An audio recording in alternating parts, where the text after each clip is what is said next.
अस्सलाम वालेकुम फ्रेंड, मैं आपकी उर्दू टीचर अमीना नज़र मैम एन उर्दू टीचर एकेडमी से। बच्चों, मैं आज आपके लिए एक बहुत ही उम्दा और नया टॉपिक लेकर के आई हूँ।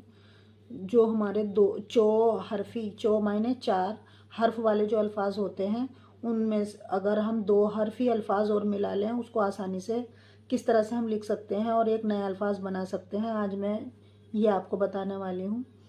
तो चलिए बच्चों, हम स्टार्ट करते हैं। देखिएगा बच्चों, ये है बच्चों खे, अली जबर खा, ये प्लस ये नून अली जबर ना, खाना। ये हमने ज़बर लगा दिया, ज़बर लगा दिया। ये खे अली जबर खा, नून अली जबर ना, ये हो गया 2 अल्फाज, मतलब 2 हरूफ, और ये हो गए 2 हरूफ। तो ये मिला करके हमारा हुआ खाना। तो ये हमारे 4 अल्फाज हो गए, 4 हरूफ हो गए। आगे देखेंगे, खाया, खा, या, ये खे अली जबर खा, ये अली जबर या, खाया। ये 4 अल्फाज हो गए, हमारे 4 हरूफ हो गए। जैसे कि ये है जे, अली जबर जा, प्लस है दाल, जेर हिद, जाहिद। ये जज्म लग गई, ये जाहिद हो गए। 2 अल्फाज हो गए, 2 हरूफ हो गए, ये 2 हरूफ हो गए।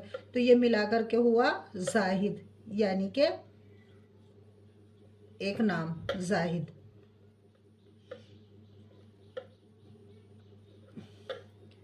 शाकिर, ये हुआ शा, काफ रे जेर किर, शाकिर। ये जज्म लगा दी हमने, शाकिर। ये मिलाकर के हुआ शाकिर, यानी कि ये 4 हरूफ हो गए। देखिएगा बच्चों, है जबर हा, और थे ये जो थी, हाथी, ये ज़बर लग गया, हाथी, ये जज्म लग गई। ये 2 हरूफ हो गए, ये 2 हरूफ हो गए। तो इस तरह से 4 हरूफ वाले हो गए। ये हरूफ जो हैं, या एक अल्फाज बना, 4 हरूफ का एक अल्फाज बना।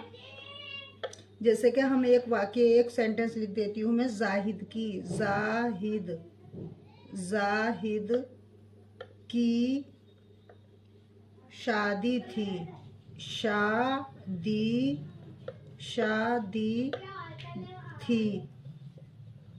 तो बच्चों, आज हमने